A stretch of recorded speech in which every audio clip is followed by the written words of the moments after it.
Mazmur 91. Dalam lindungan Allah.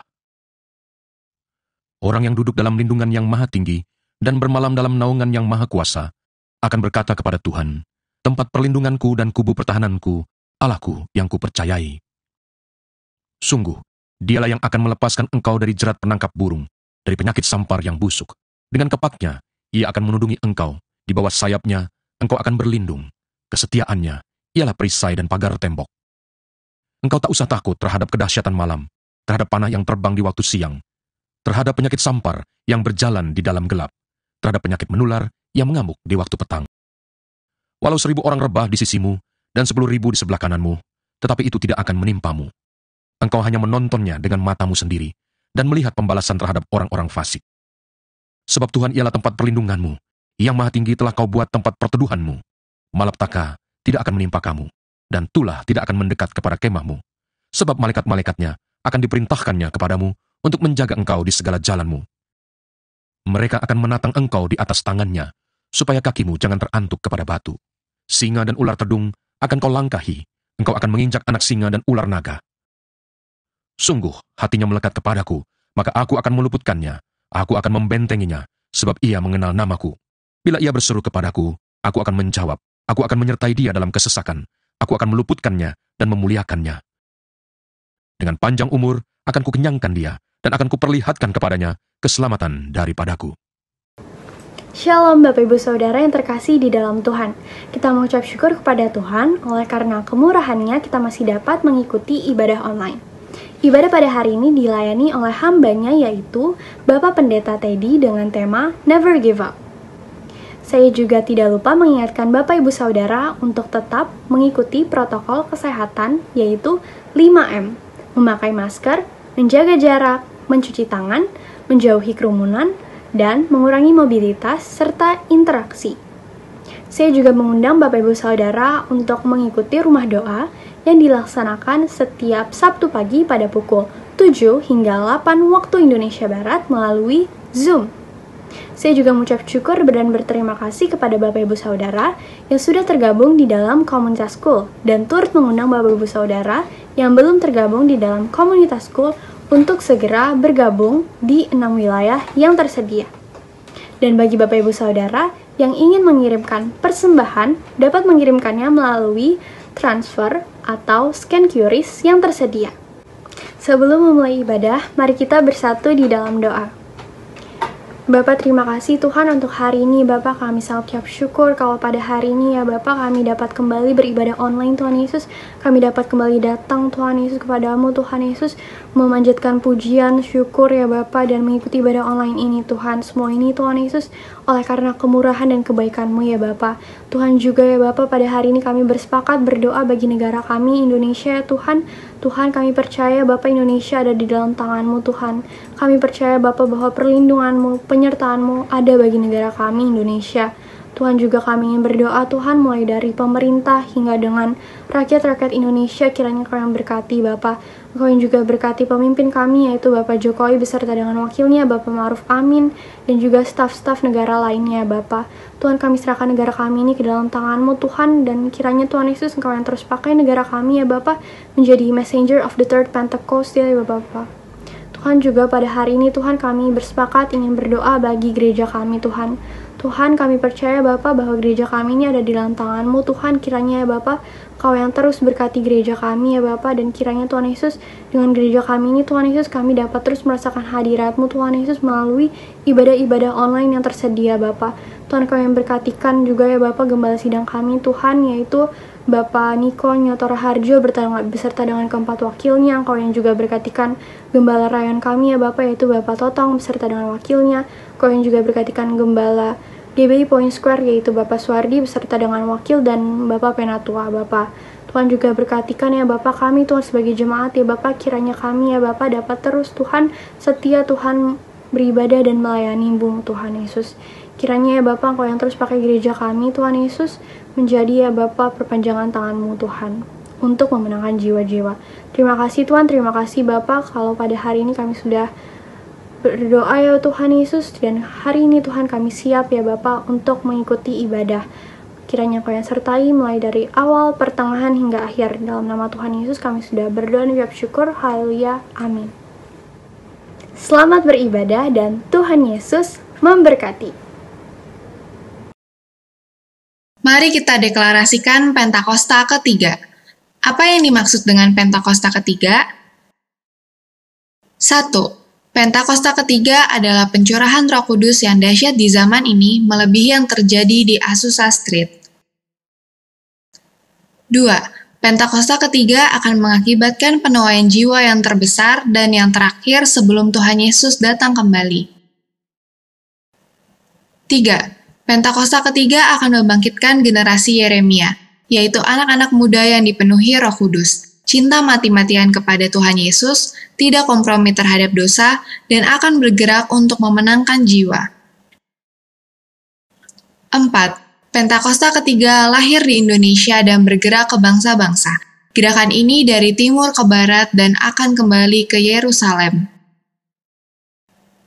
5. Pentakosta ketiga akan memberikan kuasa untuk menyelesaikan amanat agung dan setelah itu Tuhan Yesus datang kembali.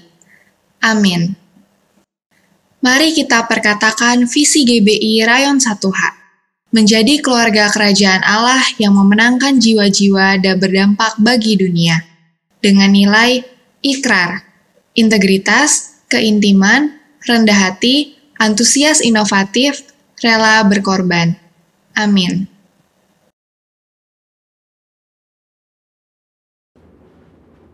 Shalom saudara, pada Voice Adventist hari ini kita akan melanjutkan pembahasan mengenai Gender Identity Challenge dan LGBTQ bagian yang kedua. Saudara, kita semua harus mengerti bahwa gender identity itu berpengaruh pada perilaku seksual dalam hal ketertarikan fisik dan hasrat seksual seseorang. Maka dari itu kita semua harus mengerti bahwa gender identity seseorang harus benar terlebih dahulu, baru kita bisa membahas mengenai ketertarikan fisik dan hasrat seksual seseorang termasuk yang menyimpang seperti LGBTQ. Agar saudara lebih mengerti, ada perbedaan antara ketertarikan fisik dengan hasrat seksual. Ketertarikan fisik merupakan perasaan ketertarikan kepada seseorang karena faktor biologis atau secara fisik seperti penampilan, wajah, bentuk tubuh, suara, bau tubuh, tatapan, dan sebagainya yang bisa terjadi sesaat atau untuk waktu yang lama. Tapi yang saudara harus ketahui bahwa tidak selalu objek yang membuat ia tertarik selalu lawan jenis. Contohnya, ada seorang anak cowok yang ngefans banget sama boyband K-pop karena suara dan performa panggungnya. Sedangkan hasrat seksual adalah tindakan untuk merealisasikan ketertarikan fisik, baik itu bisa di dalam pikiran atau secara fisik berhubungan seksual. Ini merupakan suatu pilihan mau dilakukan atau tidak. Hasrat seksual yang sah hanya dapat dilakukan antara laki-laki dan perempuan yang sudah menikah. Dari sini kita bisa melihat bahwa gender identity merupakan kunci sebelum memasuki tahapan ketertarikan fisik dan hasrat seksual. Jika gender identity-nya sudah terjadi penyimpangan, maka secara otomatis ketertarikan fisik dan hasrat seksualnya terjadi penyimpangan. Jika ketertarikan fisiknya sudah benar sesuai organ reproduksi seksualnya, maka untuk merealisasikan hasrat seksualnya pun harus benar, yaitu hanya boleh dalam pernikahan. Sampai di sini terlihat sekali bahwa hasrat seksual LGBTQ, baik yang dituangkan dalam bentuk hubungan fisik maupun pikiran seperti fantasi dan juga semua hasrat seksual kaum heteroseksual yang terjadi di luar pernikahan, semuanya adalah salah dan merupakan dosa. Maka dari itu dalam Imamat 18 dan 20 ayat ke-10 sampai ke-21 jelas melarang segala perzinahan dan percabulan, ketertarikan fisik yang tidak wajar, dan pelaksanaan hasrat seksual yang menyimpang kepada orang tua, saudara kandung, saudara tiri, sepupu, sanak saudara, dan bahkan kepada binatang. Lebih lagi, Tuhan Yesus dalam Matius 5 ayat ke-27 sampai 30 menegaskan bahwa jika seseorang memiliki hasrat seksual di dalam hatinya, meskipun belum direalisasikan dalam tindakan fisik, hal tersebut juga adalah dosa. Nah, sampai di sini mungkin saudara bertanya, bagaimana langkah pemulihan bagi mereka yang mengalami Gender Identity Challenge dan LGBTQ? Ternyata langkah pemulihannya sama dengan semua yang jatuh dalam dosa, yaitu bertobat, berbalik dari dosa, dan datang kepada Tuhan Yesus untuk pengampunan dosa, serta memberi diri untuk bertumbuh ke arah Dia. Dan juga dalam hal hasrat seksual, orang-orang percaya dipanggil untuk menyalipkan segala keinginan daging yang berdosa, serta mengendalikannya sebagai bagian dari disiplin rohani. Maka dari itu yang paling terpenting ialah bagaimana langkah kita sebagai anak mudanya Tuhan dalam menanggapi LGBTQ ini. Saudara bisa melakukan 3M. M yang pertama adalah mengasihi. Saudara pasti sudah sangat mengerti bahwa kita dipanggil untuk mengasihi sesama, namun mengasihi bukan berarti berkompromi terhadap kebenaran firman Tuhan. Karena tindakan untuk membenarkan perilaku penyimpangan seksual bukanlah tindakan kasih, melainkan tindakan menghancurkan. Untuk itu, GBI sendiri telah memandang disorientasi seksual kaum LGBTQ adalah dosa. Namun, GBI meyakini bahwa kuasa Yesus dan pekerjaan Roh Kudus mampu mengubahkan orang berdosa. Jadi, wujud kasih kita yang benar kepada kaum homoseksual bukan memandang perilaku itu benar berdasarkan hak asasi manusia, namun justru menolong mereka keluar dari perbuatan dosa itu sesuai 1 Korintus 6 ayat yang ke-9 sampai ke-11. Selain itu, gereja atau kita sebagai orang percaya dapat menjadi wadah dan sarana yang positif dalam melahirkan pertumbuhan iman dan penguatan nilai-nilai rohani yang baru. M yang kedua adalah membantu. Gereja atau orang percaya dipanggil untuk membantu dengan memberikan pengajaran-pengajaran yang benar mengenai gender identity, batasan ketertarikan fisik dan hasrat seksual, sehingga orang-orang yang bergumul dapat kembali pada gambaran rupa dan gambar Allah sebagaimana Allah menciptakan manusia pada awalnya. Dan M yang ketiga adalah mengingatkan. Sebagai komunitas orang percaya, saudara juga dapat saling mengingatkan bahwa perjalanan hidup orang Kristen adalah mencapai keserupaan dengan Kristus. Yang berarti bahwa proses pengudusan hidup tidak akan pernah berhenti di sepanjang kita hidup di dunia ini. Meskipun ada pilihan berbuat dosa, namun kita memilih untuk menghindari dosa tersebut. Kesimpulannya, Tuhan membenci serta menganggap dosa semua perbuatan zina, cabul, penyimpangan seksual, dan siapapun yang tidak dapat mengontrol hasrat seksualnya. Sebagai komunitas orang percaya, kita tidak dapat terhindar dari orang yang memilih hidup dalam penyimpangan seksual, namun respon dan sikap kita adalah tetap mengasihi mereka, membantu mereka untuk mengendalikan perilaku seksual mereka, serta mengingatkan bahwa perjalanan hidup setiap orang percaya adalah ke arah Kristus. Saudara, untuk penjelasan lengkapnya dari tim teologi kami, silakan cek link yang ada di atas atau scan QR Code yang tersedia. Salam integritas, Tuhan Yesus memberkati.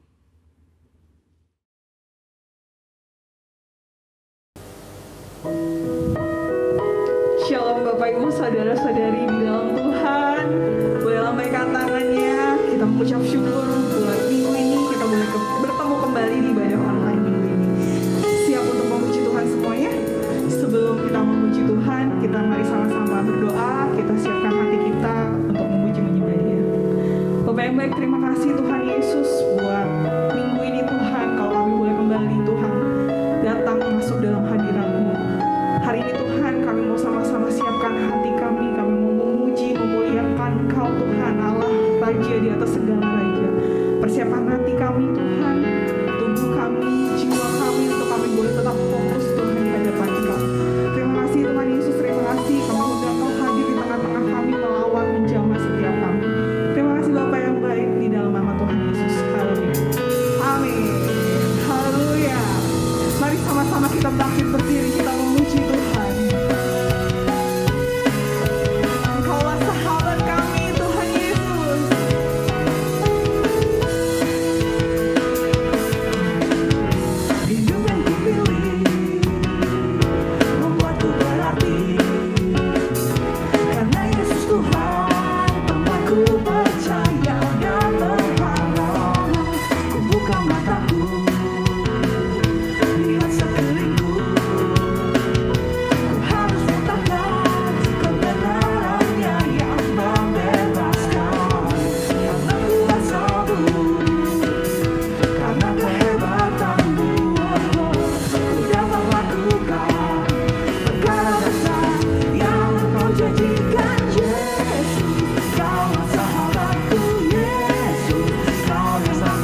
kondisi apapun, kami tahu Tuhan Kau yang selalu berada di sisi kami Tuhan. Saat ini Tuhan kami mau siapkan hati kami mau masuk dalam hadirat-Mu, kami mau menyembah Kau lebih dalam lagi Tuhan.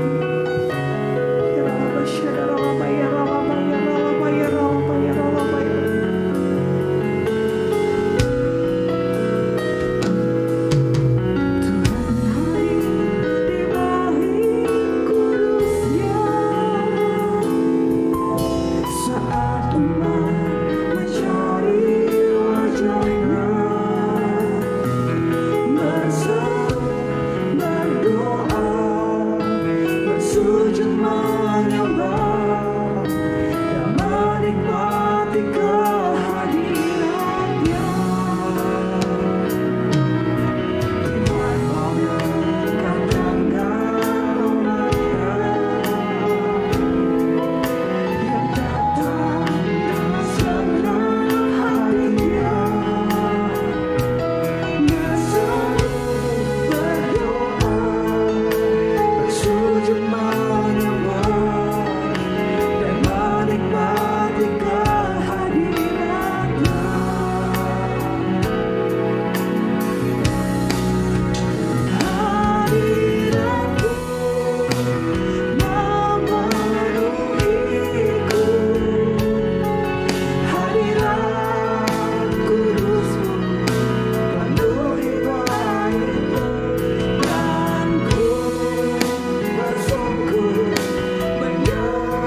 Shalom Bapak Ibu, Saudara-saudari terkasih dimanapun berada.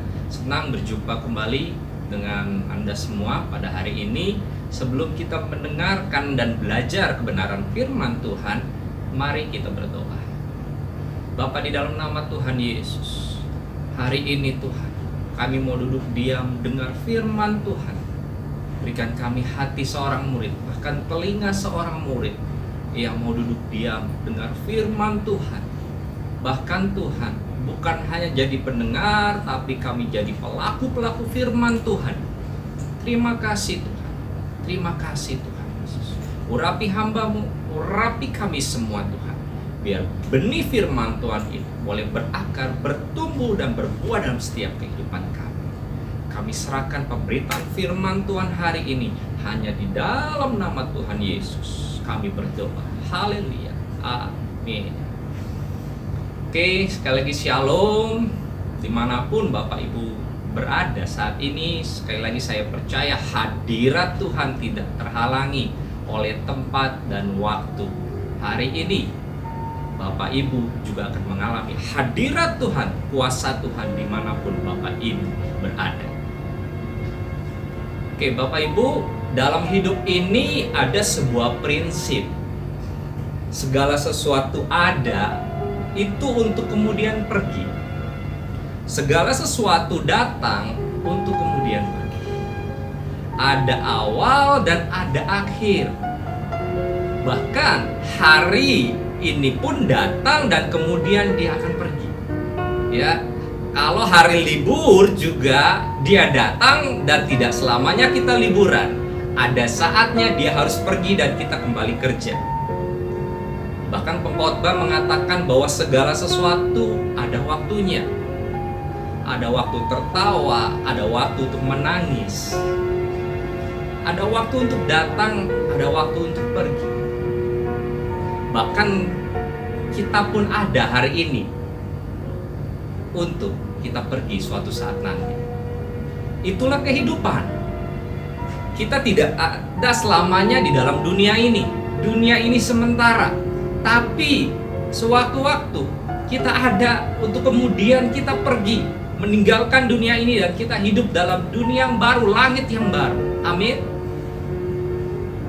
Saya juga percaya Bapak Ibu, masalah yang kita alami itu tidak ada untuk selama-lamanya. Amin. Masalah yang kita alami suatu saat itu harus pergi dalam kehidupan kita. Begitu juga dengan pandemi ini. Saya yakin pandemi ini tidak selama-lamanya itu ada. Suatu saat, menurut waktunya Tuhan, pandemi ini harus pergi. Amin. Tapi permasalahannya adalah bukan soal datang dan perginya. Yang jadi masalah adalah apa yang terjadi selama hal itu ada dan pelajaran apa yang kita ambil ketika hal itu pergi. Dalam kehidupan ini kita ada dalam dunia. Kita untuk apa dalam dunia? Tujuannya apa? Bahkan ketika kita pergi, apa yang sudah kita lakukan? Apakah hidup kita terus berubah jadi lebih baik? Apakah ketika hal itu pergi, karakter kita jadi lebih baik? Sekali lagi saya percaya suatu saat kita akan pergi dari dunia ini. Kita akan hidup dalam kekekalan. Saat kita mengakhiri hidup kita, pertanyaannya adalah apakah kita sudah mengakhiri hidup kita dengan baik? Mari kita belajar sama-sama. Yuk siapkan catatannya. Kita buka dalam 2 Timotius 4 ayat 7. Aku telah mengakhiri pertandingan yang baik. Aku telah mencapai garis akhir dan aku telah memelihara iman. Wow. Surat ini ditulis oleh Rasul Paulus. Dikatakan aku telah mengakhiri pertandingan yang baik. Aku telah mencapai garis finish, garis akhir, dan aku telah memelihara iman. Pertandingan apa Bapak Ibu? Dalam 1 Timotius 6 ayat 12 mengatakan bahwa bertandinglah dalam pertandingan iman yang benar dan rebutlah hidup yang kekal. Untuk itulah engkau telah dipanggil dan telah engkau ikrarkan ikrar yang benar di depan banyak saksi. Artinya Bapak Ibu, kita dipanggil oleh Tuhan ada sebuah tujuan untuk mengikuti dan mengakhiri pertandingan iman kita dengan baik.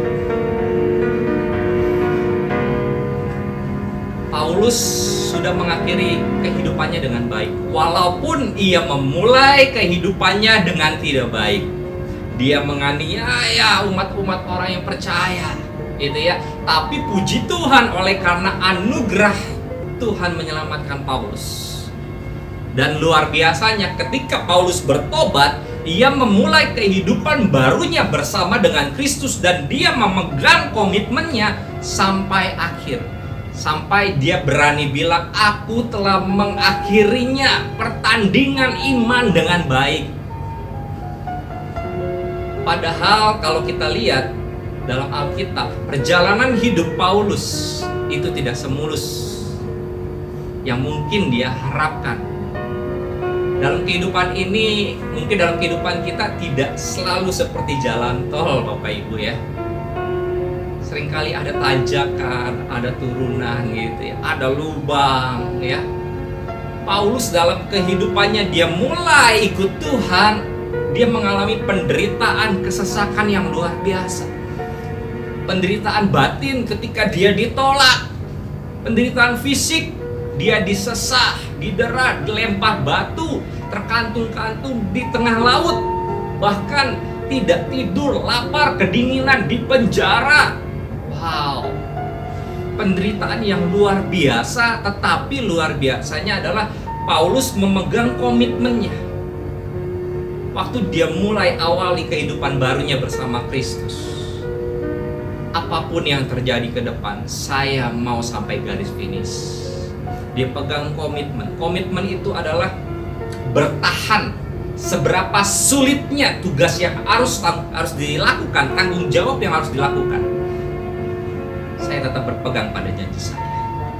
Dan Paulus bisa mengakhiri walaupun penderitaan demi penderitaan yang ia hadapi. Hari ini saya tidak tahu apa permasalahan Bapak Ibu, penderitaan apa, kesesakan apa. Covid semakin naik. Saya yakin kita semua mengalami yang namanya penderitaan, permasalahan dengan adanya pandemi ini, akibatnya. Tapi hari ini saya mau katakan, yuk pegang komitmen kita sampai garis finish. Dalam Pengkhotbah 7 ayat 8 mengatakan begini, akhir sesuatu hal lebih baik daripada awalnya, panjang sabar lebih baik daripada tinggi hati. Ya, dikatakan bahwa akhir sesuatu hal lebih baik daripada awalnya. Karena banyak dari kita yang memulainya dengan baik, tetapi tidak dapat menyelesaikannya dengan baik. Banyak orang yang cakap memulai segala sesuatu, tapi dia tidak pandai menyelesaikannya dengan baik. Kita belajar dari contoh Salomo. Dia memulai kehidupannya luar biasa. Siapa yang tidak kenal Salomo? Dia begitu berhikmat, dia begitu kaya. Bahkan ditulis dalam Alkitab, tidak ada raja seperti dia, kekayaannya, hikmatnya. Bahkan Salomo diperkenan bangun bait suci. Padahal Daud waktu itu, Tuhan aku ingin bangun. Tapi Tuhan bilang, tidak, nanti anakmu Salomo yang akan bangun. Wow, dia diperkenan luar biasa. Dia memulai layanannya luar biasa. Tetapi dalam akhir kehidupannya sungguh tragis. Salomo mencintai banyak istri ya, dikatakan 1000 udah dengan selir dan istri-istrinya. Wow. Bahkan istri-istrinya itu menyembah berhala dan mencondongkan hati Salomo pada penyembahan berhala. Kita lihat bahwa kehidupan Salomo, dia memulainya dengan roh, dia mengawalinya dengan baik, tapi mengakhirinya dengan kedagingan. Hari ini Bapak Ibu, apapun penderitaan kita, Waktu kita mulai hidup bersama Kristus, kita awali hidup kita dengan roh. Yuk jangan akhiri kehidupan kita dengan daging. Akhiri juga dengan roh. Karena sekali lagi Pengkhotbah 7 mengatakan akhir suatu hal lebih baik daripada awal. Yuk, belum terlambat Bapak Ibu. Hari ini kalau kita belum sungguh-sungguh dalam Tuhan, yuk bertobat, kita minta ampun, kita hidup sungguh-sungguh, kita awali hidup kita dengan baik bersama dengan Tuhan. Dan bagi saudara yang sudah sungguh-sungguh, saya mau katakan tetap sungguh-sungguh. Akhiri hidupmu dalam roh, akhiri hidupmu dengan baik. Karena Tuhan mau kita untuk semua mencapai garis finish dengan baik. Dan kita sudah dipanggil untuk menyelesaikan pertandingan iman kita. Kita hidup dalam dunia ini dengan sebuah tujuan mengakhiri pertandingan iman kita dengan baik. Saudara, dalam Olimpiade Meksiko di tahun 1968, ada seorang pelari maraton yang bernama John Stephen Akhwari. Dia atlet pelari maraton asal Tanzania. Dia mulai Olimpiade 1968 di Meksiko. Tetapi pada memasuki kilometer yang ke-19, ia mengalami kram dan ia tertabrak oleh pelari lain dan dia terjatuh. Akhirnya dia mengalami luka di lutut kanannya dan berdarah dan mengalami masalah pada persendian baunya. Nah, setelah para pelari lain telah menyelesaikan perlombaannya, namun kemudian Akhwari baru terlihat memasuki stadion dengan kaki yang dibalut dan terlihat berdarah. Dia terus tertatih-tatih untuk mencapai garis finish. Padahal waktu itu tepat saat medali mau dibagikan kepada juara gitu ya. Tapi dia tetap berusaha, dia tetap tertatih-tatih dengan mungkin apa yang dia derita. Kakinya sudah berdarah, sendinya sakit, tapi dia terus mencapai garis finish. Dan luar biasanya ketika ditanya oleh wartawan waktu itu, ditanya, kenapa sih mau terus berlari sampai garis finish meskipun kondisi fisiknya udah tidak memungkinkan? Akhwari hanya menjawab begini, negara saya tidak mengirim saya terbang sejauh 10.000 mil hanya untuk start berlari. Mereka mengirim saya untuk menyelesaikan lomba. Dahsyat saudara. Begitu juga dengan kita Kristen. Tuhan tidak memanggil kita hanya untuk kita memulai kehidupan, tapi juga mengakhirinya dengan baik. Saya percaya kita dipanggil, kita dipilih Tuhan itu karena anugerah. Ada tujuan. Dan Tuhan mau kita bukan hanya memulainya dengan baik, tetapi juga menyelesaikan perlombaan pertandingan iman kita dengan baik. Suatu contoh yang teladan juga kita harus ikut teladan kita, yaitu Tuhan Yesus. Tuhan Yesus diutus bukan hanya memulai sebuah karya yang besar, tetapi juga untuk menyelesaikannya. Yohanes 4 ayat 34 mengatakan begini, kata Yesus kepada mereka, makananku ialah melakukan kehendak Dia yang mengutus aku dan menyelesaikan pekerjaannya. Tuhan Yesus sadar Dia diutus Bapa untuk menyelesaikan misi penyelamatan. Coba bayangkan kalau Tuhan hanya memulai karya yang luar biasa gitu ya, menyembuhkan orang sakit, membangkitkan gitu ya, lalu Dia pergi. Artinya kita manusia, makhluk yang paling tidak beruntung karena kita tidak diselamatkan. Dan misi Bapa itu tidak terlaksana tentang keselamatan. Puji Tuhan, Tuhan Yesus datang ke dunia, Dia memulai karya yang luar biasa dan Dia menyelesaikannya sampai akhir.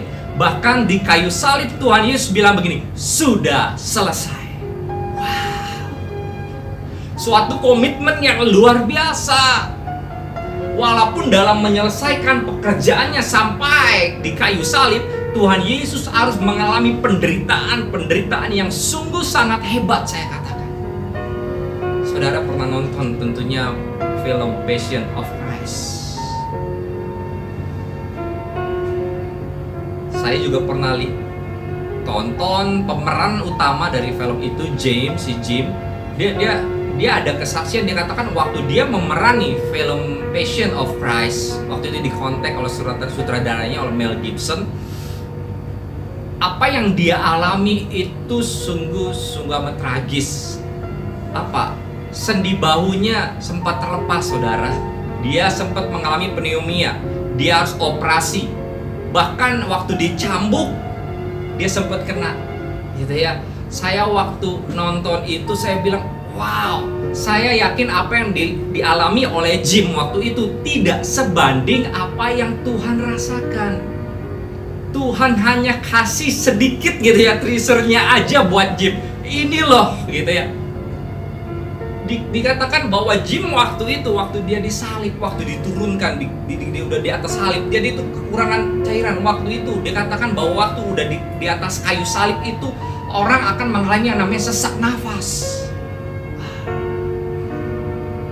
Lalu waktu dia diturunkan begitu dalam suatu scene ya, dikatakan bahunya sempat lepas. Bahkan waktu dicambuk, ya itu pakai cambuk beneran, seharusnya ada lempeng besi sekitar 30 cm di sini. Ya waktu yang cambuk ini tentara Roma, betul ya. Dia waktu dicambuk begitu ya, ternyata ada cambuk yang melingkar begitu dan kena di sini. Robek 5,5 cm. Wah, dia jatuh tersungkur dan Mel Gibson katakan, wah actingmu bagus, padahal itu beneran, saudara. Bahkan waktu dia digantung itu tubuhnya sempat membiru, itu beneran, bukan make up. Sampai Jim dekat, aduh Tuhan, ini udah kayak mau mati. Sampai dikatakan, Tuhan kalau aku mati demi film ini aku rela. Dan saya yakin saudara, penderitaan Tuhan jauh lebih dari itu. Jauh, saudara. Kenapa? Karena saking cintanya sama kita. Dia mengasihimu, Bapak Ibu, saudara-saudari dimanapun kalian berada. Karena saking cintanya. Kenapa sih Tuhan mau mati? Karena dia cinta sama saudara. Dia nggak mau menyerah. Saudara, kalau Tuhan aja nggak menyerah buat kita, masa kita mau menyerah hari ini, saudara?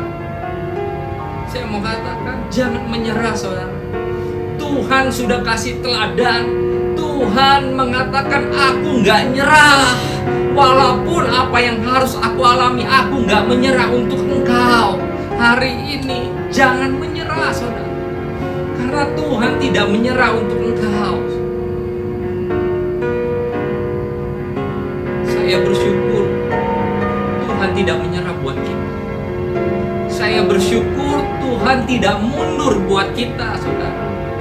Hari ini bersyukur, bilang Tuhan terima kasih. Tuhan tidak menyerah buat saya. Bahkan kalau Bapak Ibu masih hidup sampai hari ini, itu salah satu bukti juga Tuhan tidak menyerah buat saudara. Masih ada kesempatan buat saudara, buat kita. Kalau kita masih ada dalam dunia ini, ada kesempatan untuk kita terus bertobat, memperbaiki diri. Salah satu bukti Tuhan gak pernah menyerah buat kita. Saya bersyukur. Coba bayangkan saudara, kalau Tuhan nyerah dan mundur, ya gitu ya, waktu dia udah dicambuk gitu ya, udah dipaku, mungkin dia udah tahan, oke nggak apa-apa. Tapi waktu digantung di kayu salib, masih aja diolok-olok oleh tentara Roma kan. Wah, turun dari, kalau engkau anak Allah turun dari kayu salib gitu ya, ayo turun. Coba bayangkan gitu ya, kalau Tuhan udah nyerah gitu ya, dengan aduh, udah gue nggak tahan lagi gitu kan ya. Wah, dia turun dari salib, digaplok-gaplokin tentara gitu ya. Wah, bayangin saudara ya. Wah, tapi puji Tuhannya, Tuhan tidak pernah menyerah. Sampai dia katakan, it's done, sudah selesai. Kita baru digosipin dikit aja, udah mau mundur dari pelayanan, saudara. Kita baru disalah ngertiin aja, kita udah nggak mau pelayanan. Ya, kita udah sedikit kecewa aja sama orang, keluar dari gereja. Kita baru menderita dikit aja gitu ya, udah nggak mau ikut Tuhan. Wah, tanya Tuhan, kenapa Tuhan? Kenapa begini? Kenapa aku Tuhan? Udah gak ada Tuhan-Tuhanan. Saudara tahu kenapa sih Tuhan harus disalib untuk menebus dosa kita? Karena saya satu yang yakin, karena penderitaan yang dia alami itu, dia mau menunjukkan betapa mahalnya saudara. Kenapa sih dia harus begitu menderita, dia harus disalib untuk menebus dosa kita? Enggak, kenapa sih dia ya tinggal bayar aja, mungkin dia tinggal usir aja si iblis gitu ya. Tapi dia harus rela menderita, dia disalib. Karena apa? Saya yakin Tuhan mau menunjukkan penderitaan yang begitu hebat yang dia dialami untuk menunjukkan betapa mahalnya saudara. Betapa berharganya saudara. Kalian sangat berharga, kita sangat berharga. Karena saya percaya berapa banyak yang dibayarkan seseorang itu menunjukkan nilai dari apa yang dia bayarkan itu. Setuju ya? Semakin mahal nilainya, semakin mahal suatu barang. Bahkan dikatakan kita udah ditebus oleh darah yang sangat mahal, darah Yesus. Saudara, mahal. Karena itu jangan sia-siakan hidupmu. Jangan akhiri hidupmu dengan tidak baik gitu atau di dalam daging. Jangan sia-siakan, Tuhan udah tebus dengan penderitaan yang begitu luar biasa karena saudara mahal. Kenapa juga Tuhan menderita rela? Karena gini, Tuhan mau menunjukkan aku udah mengalami penderitaan dan aku menang. Ya, Tuhan kasih contoh, aku sudah menderita, aku udah merasakan apa yang engkau rasakan. Tuhan mengalami penderitaan yang lebih dari kita alami saudara, maka ia turut juga merasakan apa yang kita alami. Maka itu jangan pernah merasa punya pikiran, punya permasalahan yang paling hebat, yang paling menderita saudara. Sama kata penderitaan Tuhan jauh lebih besar dan Tuhan turut merasakan. Jadi waktu di saat saudara sedih, Tuhan pernah sedih. Waktu saudara dihianati, Tuhan pernah dihianati. Tuhan tahu apa artinya itu semua saudara. Penderitaan, masalah Tuhan tahu. Contoh kalau Tuhan tidak ikut merasakan penderitaan saudara ya. Coba bayangkan kalau Tuhan tidak ikut menderita, tidak ikut mengalami penderitaan, tidak merasakan. Mungkin waktu kita berdoa, Tuhan, tolong Tuhan, tolong Tuhan, sakit. Mungkin Tuhan di surga akan bilang begini, ah masa sih gitu aja sama sakit? Nah iya. Tapi Tuhan nggak begitu. Tuhan ikut merasakan waktu Tuhan kalau kita teriak Tuhan tolong sakit, Tuhan bilang, nah aku pernah alami dan kamu pasti bisa keluar sebagai pemenang. Kalau aku bisa, engkau juga pasti bisa. Haleluya. Kita punya Tuhan yang luar biasa, yang turut merasakan setiap penderitaan kita, permasalahan kita, saudara.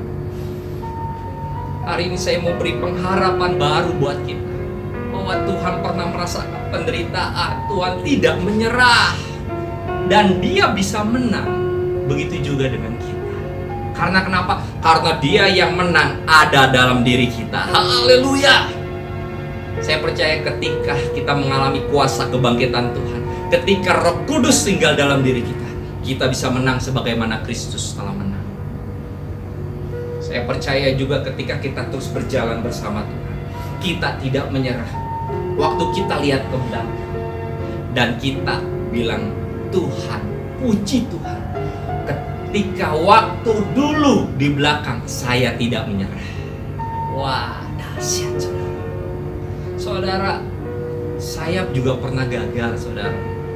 Saya juga merasakan itu ya, mungkin kesulitan ekonomi, mungkin sakit, pernah saudara.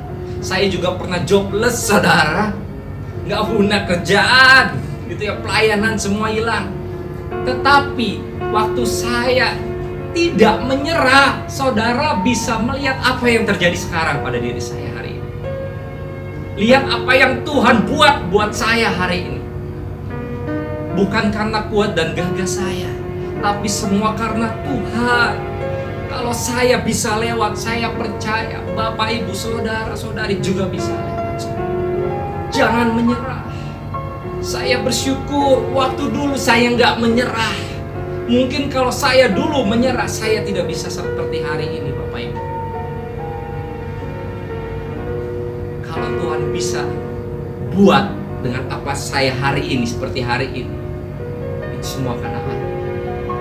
Tapi keputusan saya untuk saya tidak menyerah, saudara. Hari-hari ini saya merasakan iblis coba mau membunuh semangat orang Kristen, sehingga mereka menjadi tawar hati, nggak punya pengharapan, menyerah. Tuhan, udah Tuhan.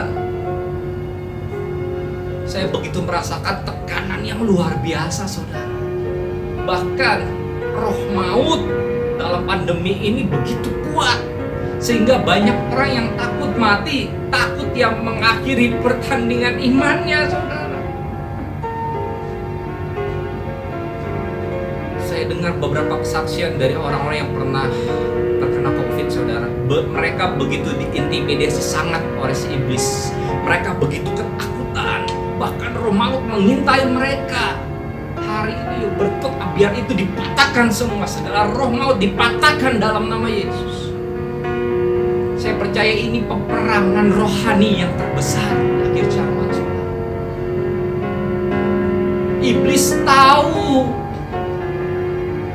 senjatanya orang kalau bersemangat itu, orang yang bersemangat itu akan mempunyai kekuatan. Orang yang bersemangat, orang yang tidak menyerah, dia akan melihat mukjizat. Amsal 18 ayat 14 mengatakan begini, orang yang bersemangat dapat menanggung penderitaannya. Penderitaan apa yang sedang Bapak Ibu alami hari ini? Sebutkan. Contoh, orang yang bersemangat dapat menanggung sakit penyakitnya. Orang yang bersemangat dapat menanggung permasalahannya. Katakan dengan iman penuh semangat, saudara. Tetapi siapa yang akan memulihkan semangat yang patah? Hari ini iblis mau kita menyerah, iblis mau kita pasrah. Tapi saya mau kabarkan berita baik buat kita. Tuhan datang untuk memberikan kita hidup dalam kelimpahan, damai sejahtera, sukacita. Haleluya. 2 Tawarik 15 ayat 7. Tetapi kamu ini, kuatkanlah hatimu, jangan lemah semangatmu, karena ada upah bagi usaha. Wow. Iblis tahu bagi orang yang bersemangat, bagi orang yang kuat hatinya, ada upah. Jangan sampai dicuri oleh si jahat. Karena pekerjaan memang dia datang untuk mencuri, membunuh, dan membinasakan. Dia ingin mencuri semangat orang-orang Kristen, pengharapan orang-orang Kristen. Banyak contoh dalam Alkitab bagaimana nabi-nabi Tuhan mau dibunuh semangatnya. Elia contohnya. Bagaimana dia begitu ketakutan ketika dia mendengar intimidasi dari Isabel. Mordekai, ya waktu dia diancam sama Haman, wah, digantung, bahkan tiang gantungan sudah siap. Bangsa Yahudi mau dibantai, mau dibunuh. Mordekai mau dibunuh semangatnya. Tapi apa yang terjadi, saudara? Justru terjadi pembalikan. Wow, harusnya tiang gantungan untuk Mordekai, tapi Tuhan balik tiang gantungan itu menjadi Haman.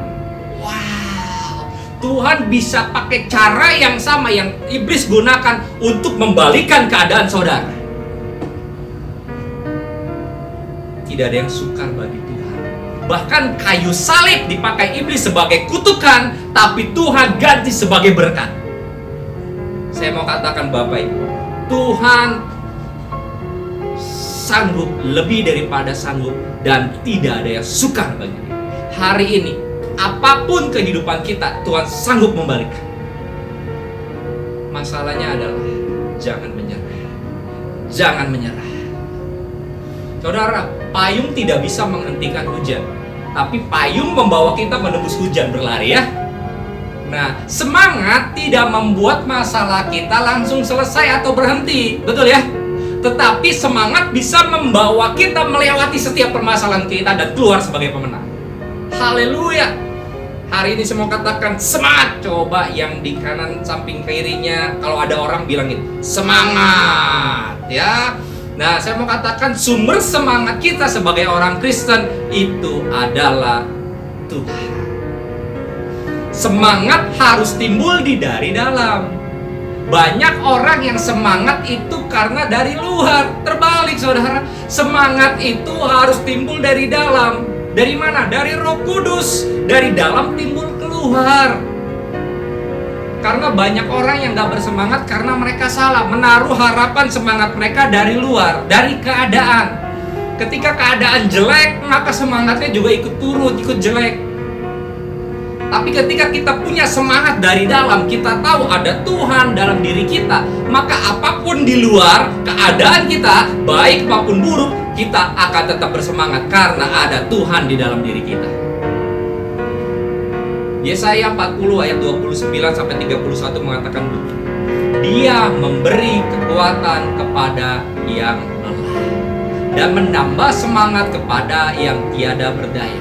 Orang-orang muda menjadi lelah dan lesu dan teruna-teruna jatuh tersandung. Tetapi orang-orang yang menanti-nantikan Tuhan mendapat kekuatan baru. Mereka seumpama raja wali yang naik terbang dengan kekuatan sayapnya. Mereka berlari dan tidak menjadi lesu. Mereka berjalan dan tidak menjadi lelah. Dahsyat. Tuhan yang memberi kita kekuatan, saudara. Bahkan 2 Tawarik 16 ayat 9 mengatakan, karena mata Tuhan menjelajah seluruh bumi untuk melimpahkan kekuatannya kepada mereka yang bersungguh hati terhadap Dia. Wow. Saya percaya ketika Roh Kudus ada dalam diri kita, ketika kita bersungguh di dalam Tuhan, ketika kita menanti-nantikan Tuhan, Tuhan akan mencurahkan kekuatannya kepada kita, kekuatan yang baru. Maka itu dikatakan bahwa kasih Tuhan selalu baru setiap pagi. Harusnya orang Kristen setiap pagi adalah orang yang paling bersemangat, saudara. Karena kenapa? Kasih Tuhan selalu baru setiap pagi, saudara. Saya sangat bersyukur, saudara, punya Tuhan yang tidak pernah menyerah. Buat Tuhan yang selalu memberikan semangat buat dalam kehidupan saya. Bahkan dalam Matius 11 ayat 28 mengatakan gini, marilah kepadaku semua yang letih, lesu dan berbeban berat, aku akan memberikan kelegaan kepadamu. Ini salah satu bentuk undangan. Mari saudara, mari hari ini kalau kita mengalami letih, lesu, datang kepada Yesus. Datang, ini janji Tuhan. Aku akan memberikan kelegaan, rest, istirahat kepadamu, masa perhentian kepadamu. Yuk perbanyak jam doa kita, pujian penyembahan kita. Waktu mungkin kita kehilangan semangat nyanyi, saudara. Karena waktu kita nyanyi buat Tuhan, itu sebenarnya firman Tuhan yang kita nyanyikan.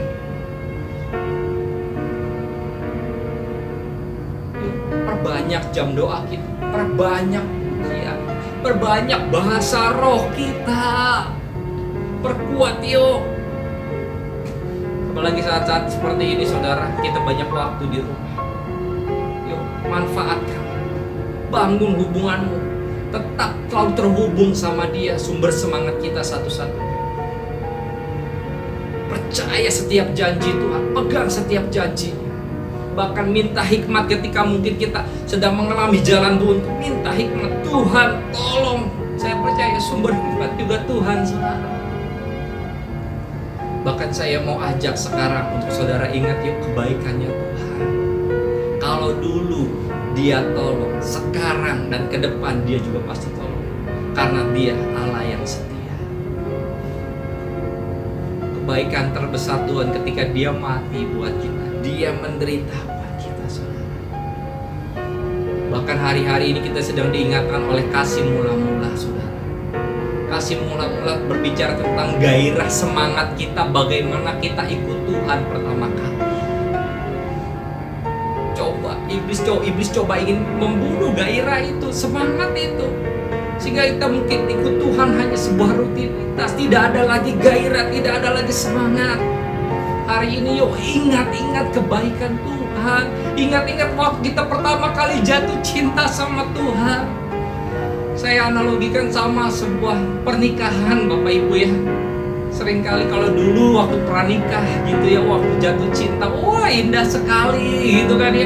Waktu pertama kali pegangan tangan tuh kayak ada getaran, wah sampai ke hati ya. Tapi giliran pernikahan sudah 10 tahun, 20 tahun gitu ya. Waktu pegangan tangan yang ada apa? Kram saudara, kram. Wah, waktu pranikah janjian jam 4, datang jam 3 gitu ya. Giliran sekarang udah menikah, giliran mau pergi ya, istri masih dandan, kita nggak sabaran bunyiin klakson, wah cepetan dong. Nah, udah nggak ada lagi gairah semangatnya gitu ya. Nah, waktu kita mungkin suami istri waktu mengalami kegairahan itu turun, ingat lagi masa waktu jatuh cinta dulu.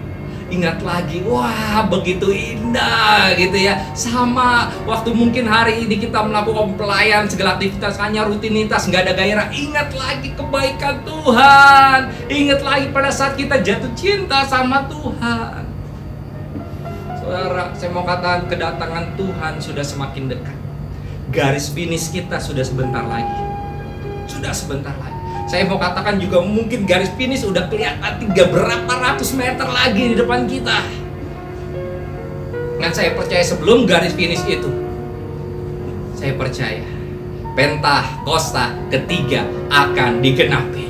Banyak anak-anak muda yang bangkit dalam nama Yesus. Pencurahan Roh Kudus yang terbesar itu terjadi. Sekali lagi, tujuan kita tinggal sebentar lagi. Jangan menyerah. Jangan menyerah. Hari ini yuk ambil keputusan untuk semangat. Karena pilihan ada di saudara. Mau pasrah atau berserah. Mau pasrah, mau menyerah atau berserah. Hari ini yuk ambil keputusan. Saya mau berserah. Saya mau tidak menyerah. Saya mau semangat. Saya percaya waktu ambil keputusan, Roh Kudus bekerja, menjamah dan melimpahkan kekuatannya yang baru pada kita. Lakukan bagian dan Tuhan akan lakukan bagiannya, saudara. Lakukan apa yang bisa Anda lakukan saat-saat ini. Jangan remehkan hal-hal sepele, hal-hal kecil, saudara. Meskipun cuma doa, lakukan. Upgrade dirimu. Saya percaya Tuhan akan menyertai kita, saudara. Terima kasih. Biar kiranya firman Tuhan pada hari ini itu boleh menguatkan kita semua. Jangan menyerah, saudara. Tuhan tidak pernah menyerah buat saudara. Dan hari ini jangan menyerah, saudara. Terima kasih. Mari kita berdoa. Tuhan, terima kasih buat pemberitaan firman-Mu. Biar benih firman Tuhan ini boleh berakar, bertumbuh dan berbuah dalam kehidupan kami. Hamba-Mu berdoa Tuhan buat setiap orang yang mendengarkannya Tuhan. Mungkin saat ini Tuhan mereka sedang sakit atau mungkin yang sedang terpapar Tuhan. Tuhan, hari ini hamba berdoa Tuhan di dalam nama Tuhan Yesus Tuhan. Tuhan pulihkan, Tuhan sembuhkan. Bahkan mungkin hari-hari ini Tuhan ada yang rasanya ingin menyerah Tuhan karena pandemi ini. Hari ini hamba berdoa dibangkitkan dalam nama Yesus semangatnya. Mereka tidak menyerah Tuhan, dan bahkan mereka dapat mengakhiri kehidupan mereka dan kami semua dengan baik Tuhan, dan kami berjumpa dengan Tuhan di dalam kekekalan Tuhan. Ialah basyata karalaba, semangat yang baru, kekuatan yang baru dilimpahkan hari ini di dalam nama Yesus Tuhan. Terima kasih Tuhan, terima kasih buat segala pengorbanan-Mu, buat segala penderitaan-Mu Tuhan. Terima kasih Tuhan tidak menyerah buat kami hari ini. Dan hari ini kami membuat keputusan untuk kami tetap semangat. Kami tidak mau menyerah karena Tuhan yang sudah menang ada dalam diri kami. Di dalam nama Tuhan Yesus kami berdoa. Haleluya. Amin.